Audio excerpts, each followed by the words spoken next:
Sunat zuhur ini ada 3 martabat. Pertama, martabat yang paling rendah atau yang paling minimal, paling minim. Rak'atani qablaha wa rak'atani ba'daha. 2 rakaat sebelum zuhur, 2 rakaat sesudah zuhur. Nah, ini sunat zuhur yang paling sedikit. Jadi usalli qabliyataz zuhri rak'ataini lillahi ta'ala. Aku sembahyang qabliyah zuhur 2 rakaat karena Allah. Tidak ada ketentuan mengenai surah yang dibaca sesudah Fatihah. Lain dengan sunat subuh, ada ketentuan-ketentuan. Nah, sunat zuhur ini terserah kita. Hendak membaca surah apa sesudah Fatihah itu. Namun apabila tidak ada ketentuan, maka di antara surah yang baik dibaca adalah surat Al-Kafirun dan Ikhlas, atau jar kita kuliah lawan kulhu. Jadi sesudah Fatihah kuliah ayyuhal kafirun, di rakaat kedua sesudah Fatihah qul huwallahu ahad, seterusnya. Nah, kemudian ba'diyahnya seperti itu juga. Ba'diyahnya seperti itu. Usalli ba'diyataz zuhri raka'ataini lillah ta'ala. Yang 2 rakaat sebelum zuhur, 2 rakaat sesudah zuhur ini dalilnya dari Ibnu Umar radhiyallahu an. Beliau berkata, "Shallaitu ma'a Rasulillah sallallahu alaihi wasallam raka'ataini qabla zuhri wa raka'ataini ba'daha, muttafaq alaihi." Ujar Ibnu Umar, aku sembahyang bersama Rasulullah sallallahu alaihi wasallam 2 rakaat sebelum zuhur dan 2 rakaat sesudah zuhur. Nah, ini hadisnya Bukhari Muslim. Nah, itu martabat yang paling rendah, paling sedikit itu. Yang kedua, arba'u raka'atin qabla zuhri wa raka'atani ba'daha. 4 rakaat qabliyah zuhur, 2 rakaat ba'diyah zuhur. Nah, ini yang tengah. 4 rakaat qabliyah zuhur, 2 rakaat ba'diyahnya. Para muhibbin rahimakumullah, ini berdasarkan hadis Rasulullah sallallahu alaihi wasallam yang diriwayatkan oleh Aisyah radhiyallahu anha, karena Nabi sallallahu alaihi wasallam yusalli fi baiti qabla zuhri 4, thumma yakhruju fa yusalli bin nas, thumma yadkhulu fa yusalli raka'atain, rawahu Muslim. Adalah Nabi sallallahu alaihi wasallam, beliau sembahyang di rumahku sebelum zuhur itu 4 rakaat. Kemudian keluar ke masjid menjadi imam, kemudian beliau balik lagi ke rumah sembahyang 2 rakaat. Nah, jadi ini qabliyahnya 4, ba'diyahnya 2. Nah, ini yang di tengah. Nah, qabliyah yang 4 rakaat itu ada beberapa cara melaksanakannya. Ada cara yang paling baik, ada cara yang nomor 2, ada cara yang nomor 3. Yang paling baik itu melaksanakannya 2 rakaat. 2 rakaat. Jadi 2 rakaat, 2 rakaat. Jadi usalli qabliyataz zuhri raka'atain lillahi ta'ala. Habis 2 rakaat, tambah lagi usalli qabliyataz zuhri raka'atain. 2 rakaat lagi. Nah, ini yang nomor 1. Surahnya tasarah aja tadi.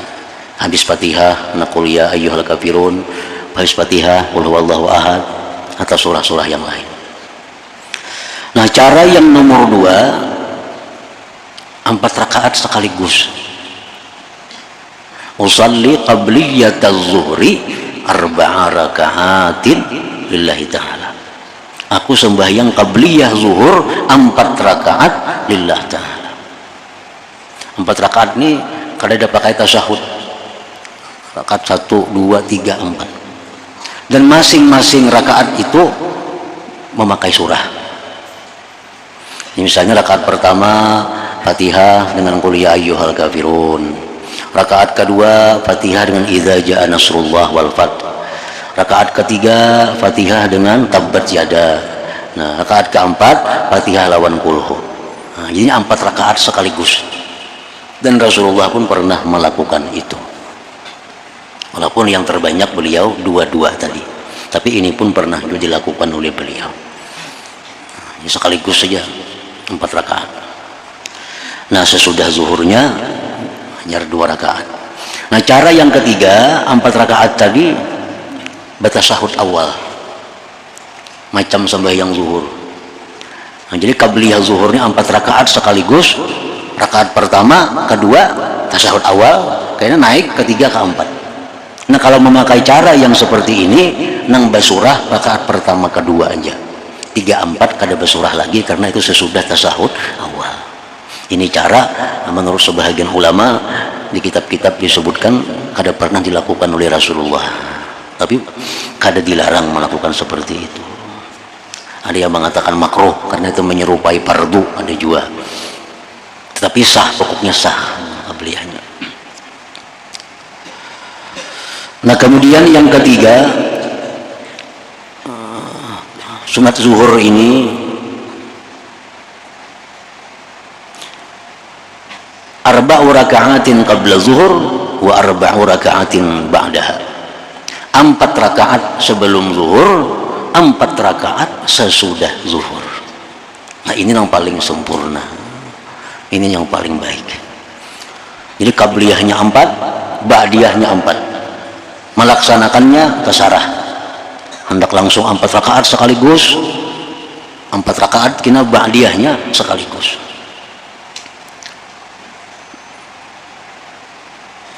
Rasulullah SAW bersabda, man hafaza ala 4 raka'atin qabla zuhri wa arba'in ba'daha harramahullah 'alan nar. Abu Daud, Tirmidzi. Barang siapa yang memelihara, ujar Nabi ini, memelihara 4 rakaat sebelum zuhur, 4 rakaat sesudah zuhur, Allah haramkan tubuhnya itu dimakan api neraka. Allah haramkan tubuhnya disentuh oleh api neraka.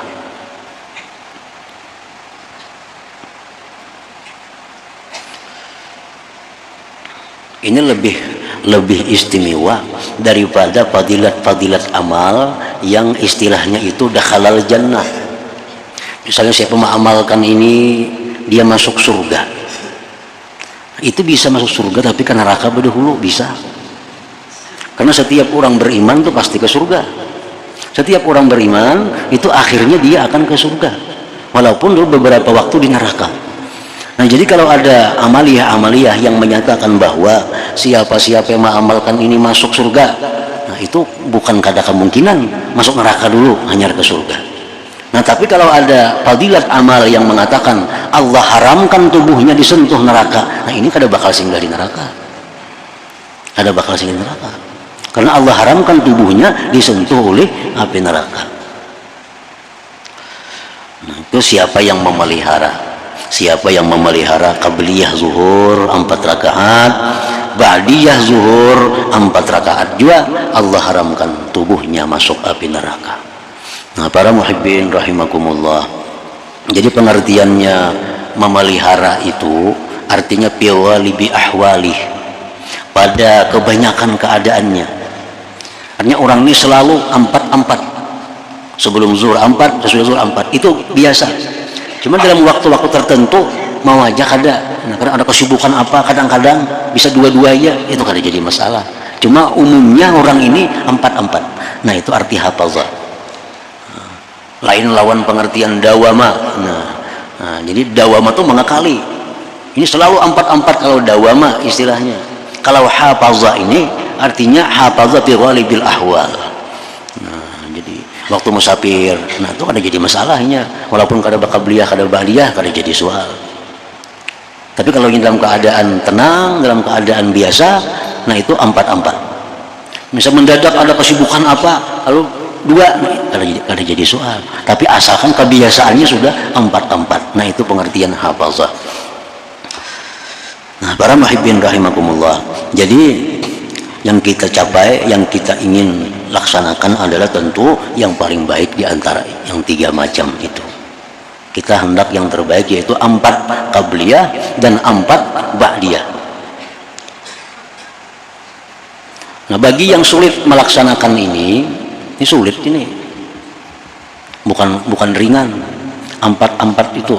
Karena 4 8 tambah zuhurnya 12 para kayak sembahyang tarawih. Ini berat. Bukan hal mudah. Kada semua orang, kada setiap orang bisa melaksanakan. Bahkan kada setiap orang yang menuntut ilmu bisa melaksanakan itu.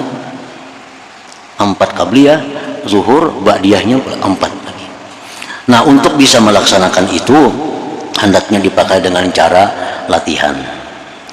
Misalnya belum mampu untuk tiap hari. Jadi ambil misalnya seminggu itu 2 hari. Ambil 2 hari dulu. Jumat lawan Senin umpamanya. Itu 4 yang lainnya ayo 2 dulu kada apa-apa. Karena ditambah lagi 3 hari seminggu yang 4 ini, supaya akhirnya dalam semingguan itu kita bisa melaksanakan yang 4 itu. Karena menurut para ulama pensyarah hadis ini hadis adalah jaminan dari Rasulullah. Orang yang mengamalkan ini, yang pertama jaminannya al-mautu alal Islam, dia mati dalam keadaan Islam. Sahabat Rasulullah yang bernama Ambasah sakit dalam sakaratul maut, gelisah. Nah, keluarganya ini menjadi risau. Kenapa gelisah nih? Lalu Jara Ambasah mengatakan, jangan risau. Aku mendengar Rasulullah bersabda, siapa yang memelihara 4 sebelum zuhur, sesudah zuhur tadi, dia kada akan disentuh api neraka. Dan aku selalu mengamalkan itu. Jadi ini satu jaminan dari Rasulullah bahwa orang yang membiasakan 4 qabliyah, 4 ba'diyah zuhur, pertama itu jaminan al-maut alal Islam. Orang ini matinya dalam keadaan Islam.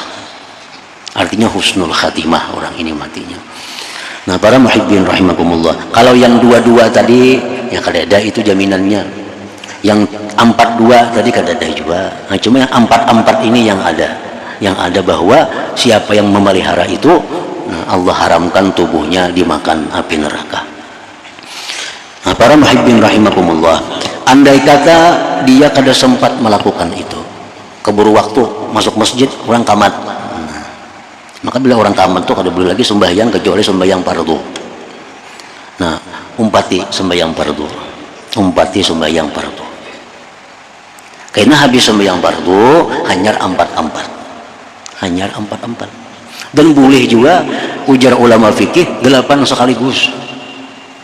Niatnya usalli sunnat az-zuhri, aku sembahyang sunat zuhur 8 rakaat. Qabliyah wa ba'diyah sekaligus digabung. Jadi 8 rakaat langsung. Nah, jadi surahnya ke-8-nya makai surah. Ke-8 rakaatnya. Soalnya tasahudnya cuma tasahud akhir sekali gini. Nah, itu boleh. Tapi yang paling baik tadi ya 2 itu atau 4 paling kada. Tapi boleh 8 langsung itu.